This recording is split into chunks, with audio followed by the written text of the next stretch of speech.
के कलाम खुदा को हम सुने। मेरे होंठां दी कर रखवाली, मुंह पे निगाह बांध। कलाम का पहरा। हमारी दुआ उस वक्त ठीक होगी जब हमारे होंठों पर कलाम का पहरा होगा। यस, बाइबल पढ़ने वालों की दुआ ही दर हकीकत ठीक दुआ है। अदरवाइज लोग तो अपनी अपनी मर्जी से दुआएं कर रहे हैं, जोड़ा दिल करदा आपे दुआ शुरू कर लेंदे ने। लेकिन जो लोग बाइबल पढ़ते हैं, बाइबल सुनते हैं, वो खुदा के कलाम के मुताबिक दुआ करते हैं और कोई ऐसी दुआ नहीं करते जो खुदा सुनता नहीं है। ठीक है, खुदा हमारी हर उस दुआ का जवाब देता है जो कलाम के मुताबिक की जाती है। तो इस पर मैंने बताया था कि ज़बूरों को आप ज़्यादा से ज़्यादा पढ़ा करें ताकि आपकी दुआ ठीक हो जाए। दुआ ठीक ना होने की बड़ी वजह क्या है कि आप ज़बूरों का मुतालिया नहीं करते। ज़बूरों की किताब को पढ़ना, उसका मुतालिया करना बहुत ज़रूरी है। आपकी दुआ बहुत स्ट्रांग हो जाएगी। आमीन। अब वक्त है कि हम कलाम खुदा पर गौर करें।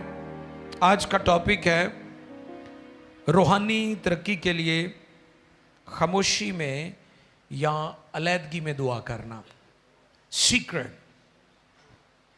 इस पर पहले भी मैंने बहुत सारे पैगाम दिए हैं, लेकिन आज का पैगाम थोड़ा हट कर है उससे। टाइटल मिलता जुलता है, लेकिन आज का पैगाम थोड़ा मुख्तलिफ होगा और आप फील करेंगे कि खुदावंद आपको एक और लेवल पर लेकर जाना चाहता है। हालेलुया। खुदावंद आपकी लाइफ में जो जलाल है, जो ग्लोरी है, उसको एक और कदम आगे लेकर जाना चाहता है। Glory to glory, faith to faith, ईमान से ईमान तक और जलाल से जलाल तक। और ये काम, ये अमल जारी रहता है। हालेलुया।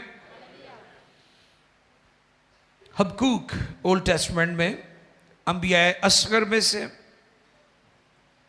दूसरा बाब 20वीं आयत,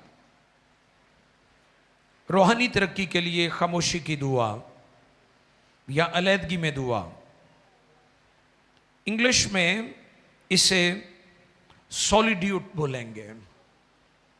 इंग्लिश टाइटल इसका होगा सॉलिट्यूड या साइलेंस, खामोशी की दुआ, जिसमें आपके होंठ तो हिल रहे होते हैं लेकिन आपकी आवाज नहीं आ रही होती, क्योंकि आप अपने स्पिरिट में खुदा से बात कर रहे होते हैं। हन्ना के बारे में लिखा है, वो हैकल में जाती थी, दुआ करती थी और बड़े साल दुआ करती रही, लेकिन उसकी दुआ सुनी नहीं गई, क्योंकि खुदा उसकी पर्सनल लाइफ में काम कर रहा था।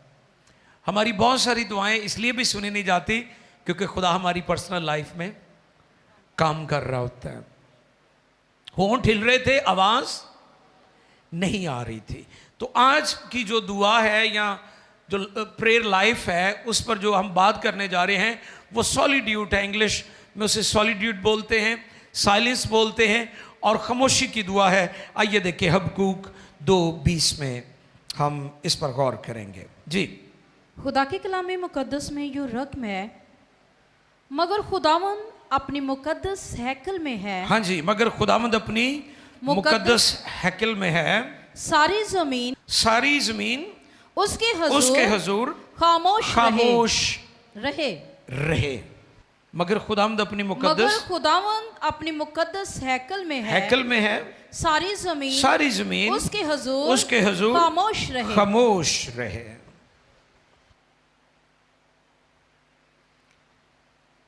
इसको आप रूहानी रिचार्ज का नाम भी दे सकते हैं। स्पिरिचुअली तौर पर आप रिचार्ज होते हैं। जैसे मोबाइल है ना, मुसलसल इस्तेमाल से उसकी बैटरी जब एग्जॉस्ट हो जाती है तो आपको मोबाइल रिचार्ज करना पड़ता है। अच्छा, कई बड़े खतरनाक लोग हैं, वो चार्जिंग पे लगाकर मोबाइल इस्तेमाल कर रहे होते हैं, और ये खतरनाक बात है। जो लोग टेक्निकली इस बात को समझते हैं वो जानते हैं कि मोबाइल को ऑफ करके अगर चार्जिंग पे लगाएं वो जल्दी रिचार्ज हो जाएगा। रूहानी आलम में इस पर जरा गौर करें कि अगर आपको रूहानी तौर पर रिचार्ज होने की जरूरत है तो क्या आपको सेपरेट या अलहदा नहीं जाना चाहिए? यह जरूरी है कि आप कुछ ऐसा वक्त निकालें कि आप भीड़ से अलग हो जाएं, साइलेंट हो जाएं, खामोश हो जाएं। सॉलिट्यूड मैंने बताया कि आपको खामोशी, अलैदगी की जरूरत है। इस पर आज हम बात करेंगे। बहुत सारे लोग खिदमत में बेजार क्यों हैं पता है आपको? पास्टर्स एग्जॉस्ट नजर आएंगे, एग्जॉस्टेड आपको वो मिलेंगे कि वो मैं तंग पड़ गया हूं। शोहरत वालों से पूछें, वो अपनी शोहरत से तंग पड़ गए हैं। जो दौलत की दौड़ में है उनसे पूछें, वो कहेंगे बहुत दौलत जमा कर ली, बेजार हो गया हूं मैं, क्योंकि एग्जॉस्टेड है वो। इसी तरह रूहानी तौर पर बहुत सारे लोग क्यों बेजार नजर आएंगे आपको?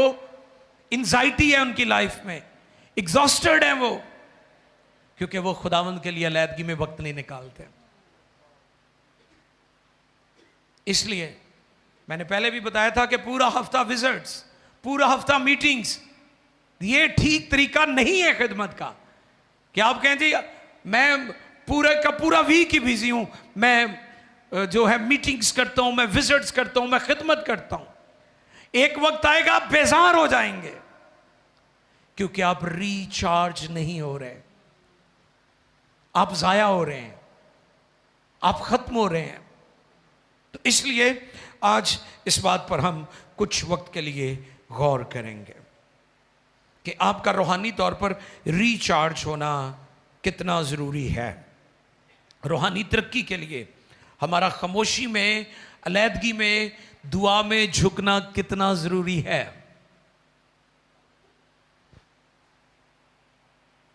देखिए ज़रा लूका 5वें बाब की 16वीं आयत मुकद्दसा। The gospel of Luke chapter 5 verse 16। मगर वो जंगलों में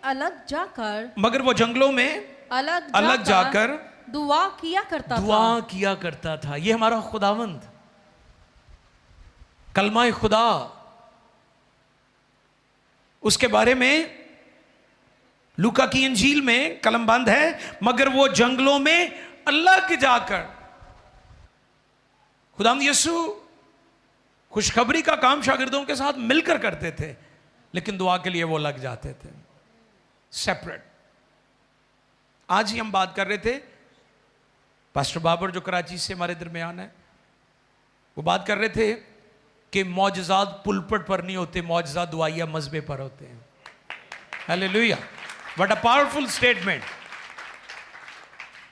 कि अगर आपका दुआइया मज़बा ही नहीं है, दुआ करने का टाइम ही नहीं है आपके पास। मैंने इस पर पहले भी बताया, आज का ईमानदार, आज का पास्टर, आज का लीडर, आज का बिशप, आज का खादिम मसरूफ तो हो गया है, गैर मौसर भी हो गया है। मसरूफ हो गया है, गैर मौसर भी हो गया है, क्योंकि उसके पास दुआ के लिए अलैदगी में खुदा के हुजूर वक्त गुजारने का मौका या वक्त ही नहीं है। मगर वो जंगलों में लग जाकर दुआ किया करता था। इससे मुराद जो काम आप कर रहे हैं उसको छोड़ें। तो ये ना कहो मैं रोजा भी रखा नाल काम भी करने वो फिर भुख वाला रोजा ही है। रोजा उस वक्त आपका बाबरकत, फलदार होगा, बामकसद होगा, जब आप रोजा रखकर खुदा के कदमों में वक्त गुजारेंगे। वरना तो भुख कटना ही है, असीयत देना ही है, दे लो जिन्नी दे सकते हो अपने आप को, हासिल कुछ नहीं होना। फिर आप शिकवे करेंगे हमने क्यों कर रोजा रखा, कि खुदा हमारी सुनता ही नहीं सुनेगा, क्योंकि आप तो कनेक्ट ही नहीं हो रहे, आप तो हेवन से कनेक्ट ही नहीं हो रहे। क्योंकि रोजा हमें हेवन के साथ जोड़ भी देता है ना। हम दुनिया से एक लम्हा के लिए डिस्कनेक्ट हो जाते हैं और हेवन से हम कनेक्ट हो जाते हैं। मगर वो जंगलों में लग जाकर दुआ किया करता था। खिदमत के आगाज में हमारे खुदावन ने क्या किया था? इससे पहले यीशु मसीह मुनादी शुरू करते हैं। वो 40 डेज प्रे एंड फास्टिंग में ठहरे हैं। कितने दिन? 40 दिन। हालांकि जब बपतिस्मा लिया है तो आसमान से क्या आवाज आई? बोले जरा सारे। तो यीशु ਨੂੰ तो खुश हो जाने चाहिए सी भी मेरे प्यो ने उतों ये गल कहती है, क्या मेरा बेटा है तो मैं खुश हाँ, लिहाजा मेरी मिनिस्ट्री शुरू। इवें करने असी भी, असी कहने लै हुण बदरू निकल गई है, मिनिस्ट्री शुरू। लो जी हुण गोरा काबू आ गया, मिनिस्ट्री शुरू, है ना। यही हमारा टारगेट बना हुआ है ना। मैं आपको यहां पर खड़ा करना चाहता हूं, आपकी मिनिस्ट्री यीशु जैसी तब होगी जैसे वो खिदमत के आगाज में 40 डेज दुआ रोजे में ठहरे थे। हालांकि तस्दीक ऊपर से हो गई है, ऊपर से तस्दीक हो गई थी, कंफर्मेशन हो गई थी, ये मेरा प्यारा बेटा है, तो मिनिस्ट्री तो शुरू हो जानी चाहिए। अब तुम कहो जी मैं बाइबल कॉलेज कर लिया, मेरे को डिग्री आ गई है, सर्टिफिकेट आ गया, डिप्लोमा आ गया, मिनिस्ट्री शुरू? नहीं नहीं नहीं नहीं, ठीक है, ये एक तदरीसी अमल है, ये एक सीखने वाला अमल है, ये करना चाहिए। मैं सेमिनरी पर बहुत ज़्यादा जोर देता हूं, फिर आजू बाजू थोलॉजियन नहीं मिलेंगे आपको, सही तालीम देने वाले लोग मिलेंगे आपको जो बाकायदा सीखेंगे, फिर क्लैरिटी होगी उनके पैगाम में, उनके मैसेज में, क्योंकि बाकायदा सीखा है। लेकिन सेमिनरी के बाद भी आपको दुआ रोजे की जरूरत है। आवाज तो आ गई बेटे को कि ये मेरा प्यारा बेटा, इससे मैं खुश हूं, लेकिन बेटा फिर भी खिदमत के आगाज में 40 डेज अलहदा बियाबान में चला गया और उसने वहां पर वक्त गुजारा। ये सीक्रेट है। आज भी जो मिनिस्टर खादम कामयाब है, दुआ और रोजा उनका सीक्रेट है। और जिन्होंने इस डिसिप्लिन को अपनाया है, उनकी मिनिस्ट्री ऊपर गई है, नीचे नहीं गई। जो आपको बहुत जल्दी ऊपर नजर आए, बहुत जल्दी नीचे चले गए, ये वो लोग हैं जो अलैदगी में, खामोशी में खुदा के लिए वक्त नहीं निकालते। ये वो लोग हैं। रेस्ट एंड रिफ्लेक्ट, ये जो आपकी स्पिरिचुअल रेस्ट है ना, यानी आप जैसे खुदा ने 6 दिन काम किया और 7वां दिन, हाँ जी, यस, रेस्ट एंड रिफ्लेक्ट। आप कब रिफ्लेक्ट होंगे, कब मंजर आम पर आएंगे? जब आप रेस्ट में जाएंगे। रेस्ट तो है ही नहीं आपकी जिंदगी में। यह खुदा की तरतीब भी है कि उसने 6 दिन काम किया और 7वां दिन सबत यानी आराम का दिन है। यह खुदा की तरतीब भी है, यह बाइबल की तरतीब है। और हमारे पास फुर्सत ही नहीं है। हमारा कैलेंडर, हमारा स्केड्यूल इतना बिजी है कि हम खुदा के कदमों में वक्त गुजारने के लिए तैयार नहीं। एक खादिम ने कहा कि जो कुछ आप कर रहे हैं वो मिनिस्ट्री नहीं है, जो कुछ आप हैं, आपकी शख्सियत है, वो मिनिस्ट्री है। आपके काम मिनिस्ट्री नहीं है, आपकी शख्सियत मिनिस्ट्री है। आपकी फॉर्मेशन खुदा के कदमों में बैठने से होगी, क्योंकि खुदा आपकी किरदार साजी कर रहा होता है। हालेलुया। खुदा क्या कर रहा होता है? जब आप उसके कदमों में वक्त गुजारते हैं, झुकते हैं, अलहदा चले जाते हैं। यीशु मसीह आप देखें बियाबानों में, जंगलों में अलहदा दुआ के लिए चले जाते थे, तो खुदा आपकी किरदार साजी कर रहा होता है। और जब आप रेस्ट में जाएंगे तो फिर आप रिफ्लेक्ट में भी जाएंगे, रिफ्लेक्शन भी होगी। खिदमत के मैदान में चंद एक चीजें बड़ी जरूरी हैं। दुआ, खुदा की सुनना यानी उसके कदमों में बैठकर, फरमाबरदारी और खिदमत गुजारी, ये चीजें आपस में जुड़ी हुई हैं। खुदा के कदमों में वक्त गुजारना क्यों इतना जरूरी है? मैंने अपने लास्ट पैगाम में ये बात बताई थी, दुआ करने की कीमत थोड़ी है, दुआ ना करने की कीमत बहुत ज्यादा है। फिर सुन लें, दुआ करने की कीमत तो छोटी है, दुआ ना करने की कीमत बहुत बड़ी है। यानी आप निजात पाने के बाद 2 साल, 5 साल, 10 साल दुआ तो बगैर चल जाओगे, धक्का लग जाएगा। तो जे कितने पैसे पूसे बहुते आ गए तो हो सकता 15 के साल, 20 साल होर चल जाओ तुसी, लेकिन बिल आखिर शैतान ने आप पर हमला करना ही करना है। और अलैदगी में दुआ रोजा आपको शैतान के हमलों का मुकाबला करने के लिए भी तैयार कर रहा होता है खुदा, कि आपने इब्लीस के हमलों को डील कैसे करना है, उसका मुकाबला कैसे करना है। तो इसलिए खुदा के कदमों में बैठना, उसके हुजूर तन्हाई में, खामोशी में वक्त गुजारना हमें इब्लीस के हमलों का मुकाबला करने के काबिल भी बनाता है। अब जब यीशु ने 12 शागिर्दों का चुनाव किया, पता है आपको, खुदावन ने सारी रात दुआ की थी, सारी रात, होल नाइट प्रे। शागिर्द चुनने से एवं जी गल थोड़ी सी। आज भी हम कई दफा चुनाव करते वक्त, वो शादी है, कोई बिजनेसमैन है, पार्टनर है, जो मिनिस्ट्री में आपके साथ लोग शामिल हो रहे हैं, क्यों आपको फिर वो टफ टाइम देते हैं? क्योंकि उनका चुनाव आपने दुआ रोजे के साथ नहीं किया होता। वो फिर आपको ठिबियां देते हैं, फिर आपको गिराते हैं, आपको टफ टाइम देते हैं। गलत लोग एंटर हो जाते हैं आपकी मिनिस्ट्री में, आपके ग्रुप में, वो फिर आपको टफ टाइम देते हैं। आपका पार्टनर, आपकी बीवी, आपका शोहर, आपके एल्डर्स, आपके डीकन्स, आपकी चर्च कमेटी कई दफा पास्टर को क्यों टफ टाइम देती है? क्योंकि उनका चुनाव दुआ रोजे के साथ नहीं किया होता। रॉन्ग लोग एंटर हो जाते हैं आपकी मिनिस्ट्री और आपकी फैमिली में, और फिर आपकी पूरी फैमिली रिस्क पर चली जाती है, आपका चर्च रिस्क पर चला जाता है। यीशु मसीह ने 12 शागिर्दों के चुनाव से पहले सारी रात दुआ की थी, ताकि राइट लोग, दुरुस्त लोग शामिल हों। तो आज मिनिस्ट्री का म्यार कहां पर चला गया? आज खिदमत कहां पर चली गई है? हम जब लोगों का चुनाव करते हैं, हमें सोच समझ कर चुनाव करना चाहिए। चुनाव से पहले हमें खुदा के कदमों में वक्त गुजारना चाहिए।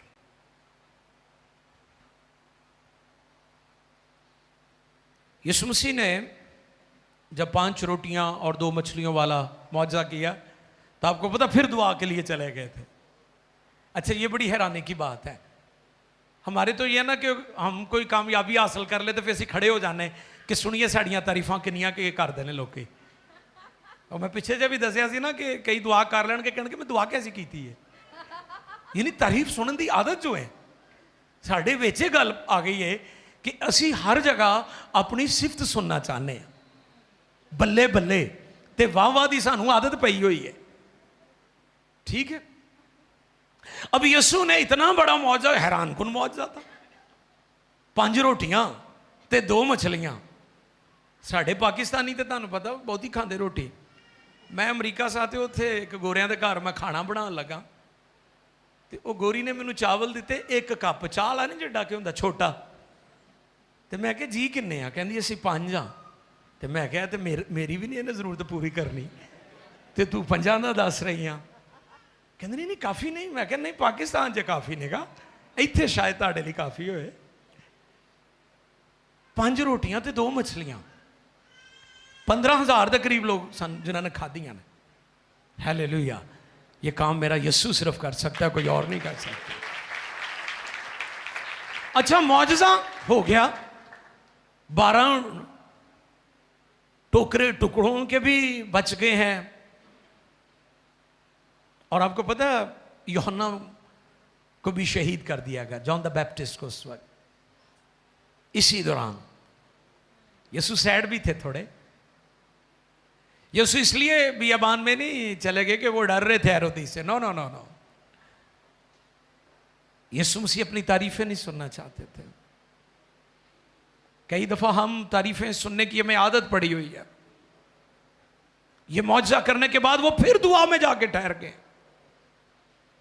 काश हम इस चीज को अंडरस्टैंड करें कि हमारे खुदावंद की मिनिस्ट्री में, खिदमत में, जो हमें पूरी इंटायर मिनिस्ट्री जो खुदावंद ने की है, उसमें जो सीक्रेट था, जो टॉप सीक्रेट था, वो यही था कि खुदावंद मौजज़ात से पहले भी और मौजज़ात के बाद भी दुआ में ही रहते थे, सेपरेट, अलहदा, बियाबान में, जंगलों में। हम कहां पर खड़े हैं? चर्च कहां पर खड़ा है? मरकस पहले बाब की 35वीं आयत। मरकस पहले बाब की 35वीं आयत मुकद्दस। और सुबह हाँ। ही दिन निकलने से और बहुत सुबह ही पहले, दिन निकलने से पहले, बहुत पहले वो उठकर निकला और एक वीरान जगह में गया और वहां दुआ की। क्या वजह थी? यीशु भीड़ को क्यों नहीं पसंद करते थे दुआ के लिए? भीड़ हमें दुआ करने ही नहीं देती। चूं पै ही नहीं मुकदी भीड़ दी। क्यों वीरानों में जाते थे? क्यों जंगलों में जाते थे? वो चाहते थे कि जब उसकी और बाप की आपस में बात हो, बीच में कोई मुदाखलत नहीं होनी चाहिए। कितने संजीदा थे हमारे खुदावंद दुआ के लिए। हम कहां पर खड़े हैं? ਅਸੀਂ ਨਾਲ ਦੁਆ ਕਰ ਰਹੇ ਹਾਂ ਤੇ ਨਾਲ ਅਸੀਂ ਮੋਬਾਈਲ ਚਲਾ ਰਹੇ ਹੁੰਨੇ। ਕਈ ਗਿਰਜੇ 'ਚ ਵੀ ਬਹਿ ਕੇ ਵੇਖ ਲਓ ਲੱਗੇ ਹੁੰਦੇ ਨੇ। ਮੇਰੇ ਤੇ ਨਾ ਨਜ਼ਰ ਰੱਖਿਓ, ਮੈਂ ਤਾਂ ਵੇਖ ਰਿਹਾ ਹੁੰਨਾ, ਆਪਣੀ ਟਰਾਂਸਮਿਸ਼ਨ ਵੇਖ ਰਿਹਾ ਹੁੰਨਾ। ਤੁਸੀਂ ਮੁੜ ਕੇ ਮੇਰੀ ਵੀਡੀਓ ਬਣਾ ਕੇ ਕਹੋ ਜੀ ਭਾਈ ਸਾਹਿਬ आप भी तो वेखण ही दे सन। भाई मैं तो अपने नाजरीन के साथ बात कर रहा होता हूँ, मैं तो ऑन मिशन होता हूँ इधर भी। हम चर्च में मोबाइल की जान नहीं छोड़ते। शर्म नहीं आती हमें कि हम चर्च आए और मोबाइल को इतना संजीदा ले रहे हैं? तो इबादत में हम कितने संजीदा हैं फिर? आज लोग बहुत गैर संजीदा हैं। इबादत एक लाइट सा काम है उनके लिए, मामूली सा काम है। मोबाइल बड़ा अहम है। तो कई एडे पक्के ने कि पिछों इबादत उठ के कॉल सुनन चले जाते हैं। दसो यार, अफसोसनाक नहीं गल तुहाडे लई कि तुसी मोबाइल नूं और उस शख्स नूं जिहड़ा तुहानूं कॉल कर रहा है, इन्ना जरूरी है कि तुसी खुदा नूं एक साइड ते करता है, उठ के बाहर कॉल सुनन चले गए। आप अपनी हालत पर गौर करें अगर आपका इस तरह का रवैया है तो। मैं उनको नहीं कह रहा हूं जो बहुत संजीदगी से करते हैं, मैं उन्हें अप्रिशिएट करता हूं। लेकिन जो इबादत में बैठकर भी गैर संजीदा है, मैं उनको यह बात कह रहा हूं कि आपका मोबाइल, कॉल करने वाला शख्स, मैसेज करने वाला शख्स इतना आपके लिए जरूरी है कि आपने खुदा को एक साइड पे कर दिया है और आप उठकर उसकी बात सुनने चले गए, और वो आपसे बात कर रहा है, उसकी बात को आपने काट दिया है। यीशु मसीह हमेशा दुआ के लिए वीरानों में जाते थे ताकि भीड़ ना हो और मुदाखलत ना हो। तो यही सीक्रेट मैं आपको भी देना चाहता हूं कि जब आप दुआ करते हैं, बहुत ज्यादा संजीदगी की जरूरत है। खिदमत के आगाज में भी वो 40 डेज दुआ रोजे में ठहरे, और सलीब पर जाने से पहले भी बागे गेत्सेमनी में दुआ में ठहरे। वाह, व्हाट अ ग्रेट एग्जाम्पल। हमारे खुदावंद का लाइफ स्टाइल देखें। आज के ईमानदार जरा गौर करें अपने लाइफ स्टाइल को, हम कितने संजीदा हैं। आसमान से आवाज आती है, ये मेरा प्यारा, फिर भी 40 डेज के लिए दुआ रोजे में ठहर गए। खिदमत है ना, मिनिस्ट्री है ना, सीरियस है। हम कई दफा अपने बारे में बहुत सीरियस हैं, अपने जिस्मानी नशो नमा, अपनी देखभाल, अपनी केयर के बारे में बड़े संजीदा हैं, ड्रेसिंग के लिए बड़े संजीदा हैं। इबादत लेट होंदी तो हो जाए भावें, एंड ते पहुंच के कहणगे बाजी हाज़री पै गई है, तुसीं ना हाज़री लाया करो, घर ही रहा करो इवें दी हाज़री तो। जिन्हें कलाम ही नहीं सुनिया उसकी हाज़री कादी है। जिन्हें इबादत जाके जिहदी इबादत लिए आया उसकी गल ही नहीं सुनी, वो किहड़ी हाज़री लाण आया होया है। गैर संजीदा है लोग। बेटे ने आगाज में भी, मिनिस्ट्री के आगाज में भी 40 डेज अलहदा बियाबान में जाके दुआ की है। सॉलिट्यूड, खामोशी की दुआ, सेपरेट, सीक्रेटली। 3 कामों के बारे में मैंने बहुत सारी अपनी टीचिंग में ये बात सिखाई। 3 काम पोशीदगी में करने हैं। कौन कौन से? दुआ। कौन से? दुआ। जब करनी है सीक्रेटली करनी है। दूसरा, दुआ, रोजा और खैरात। दुआ, रोजा और खैरात, तीनों काम आपने पोशीदगी में करने हैं, सीक्रेटली, पोशीदगी में। और असी तीनों काम ही लोगों वहां ले करने हैं। हुण ते मसीहा ने भी काम फड़ लिया है, गिरजियां च रोजे खलवांदे ने, भर लियाते ने वो लाल शरबत बाल्टियां च, दिखा रहे हैं लोगों को, दिखावा। ये कैसा रोजा है, ये कैसी इबादत है, ये कैसी रियाजत है जिसमें आप लोगों से वाह वाह और शाबाश लेना चाहते हैं। बाइबल ने हमें रोजे की तालीम दी है। उस वक्त भी यहूदी रोजा रख रहे थे, लेकिन उनके रोजे दिखावे के थे, उनकी इबादतें दिखावे की थी, उनकी रियाजतें दिखावे की थी। तो वहां पर खुदा यीशु ने कहा था कि तीनों काम करने हैं लेकिन पोशीदगी में करने हैं, फिर आपको अजर मिलेगा आसमान से। बेटे ने मिनिस्ट्री के आगाज में भी द्वारों से का डिसिप्लिन रखा अपनी लाइफ में, और जब स्लीप की तरफ जा रहा है, अपने मिशन की तकमील की तरफ, तब भी शागिर्दों को लिया और बागे गेत्समनी में वहां पर दुआ में ठहरा है। वो अलग हो गया। हालांकि वो बालाखाना में भी जहां पर उसने आखिरी फसा खाया था, वहां भी दुआ हो सकती सी कि नहीं, है ना। वो अपर रूम जहां पर उसने कहा था कि मेरे लिए फसा तैयार करो, उथे दुआ हो सकती सी कि नहीं। लेकिन बागे गेत्समनी क्यों गए ने खुदावंद यीशु जब भी दुआ के लिए जाते थे अलहदा जाते थे पोशीदगी में। और ये सीक्रेट है ईमानदारों का। आज हम रूहानी तरक्की क्यों नहीं कर रहे? क्योंकि हमारी खामोशी की और अलहदगी की दुआ नहीं है। हम स्पिरिचुअली तौर पर रिचार्ज नहीं हो रहे। हमने बाहर की दुनिया को फतह कर लिया, लेकिन अंदर की दुनिया अभी तक उस पर हम गालिब नहीं आए, क्योंकि हम रिचार्ज नहीं हो रहे हैं। आज के ईमानदार मसरूफ़ हो गए हैं, गैर मौसर भी हो गए हैं। अगर आप चाहते हैं आप फालदार हो तो आओ यीशु मसीह की ज़िंदगी से सीखें। अलहदगी में, पोशीदगी में, सीक्रेटली टाइम निकाला करें, ताकि खुदावंद आपको रिचार्ज करे, रीस्टोर करें, रीफिल करें, और आप एक नए असम में आगे बढ़ें। सब सर झुक जाए, सब सर झुक जाए। आओ मिलकर हम तौफीक मांगें। हालेलुया।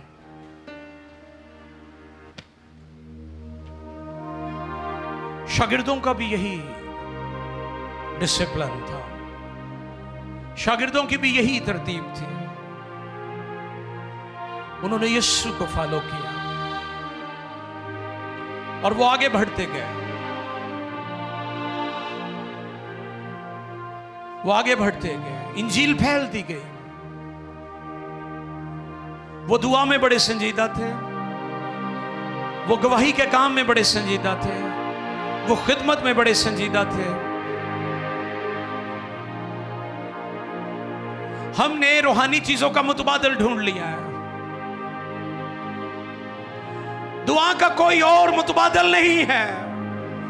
रुपए पैसे की बरकत के लिए खुदा का शुक्र हो, लेकिन रुपए पैसा रूहानी चीजों का मुतबादल नहीं है। दुआ का मुतबादल नहीं हो सकता। रोजे का मुतबादल कोई और नहीं है। जो बरकत रखी रोजे में आपको मिलनी है, वो किसी और चीज में नहीं मिलनी। आप अलहदा चले जाते हैं, आप खामोश हो जाते हैं, आपकी लाइफ में बहुत ज्यादा स्ट्रेस है। मैं आपको मशवरा देता हूं, ब्रेक पर चले जाएं, ब्रेक पर चले जाएं। आप दुनिया में इसलिए नहीं आए कि आप जाया हो जाएं। खुदा ने आपको एक बड़े मकसद के लिए दुनिया में रखा है। खुदा आपके वसीला से बड़ा काम करना चाहता है। खुदा आपके वसीले करने से पहले आप में काम करना चाहता है। अपने आप को पेश करें। हाँ।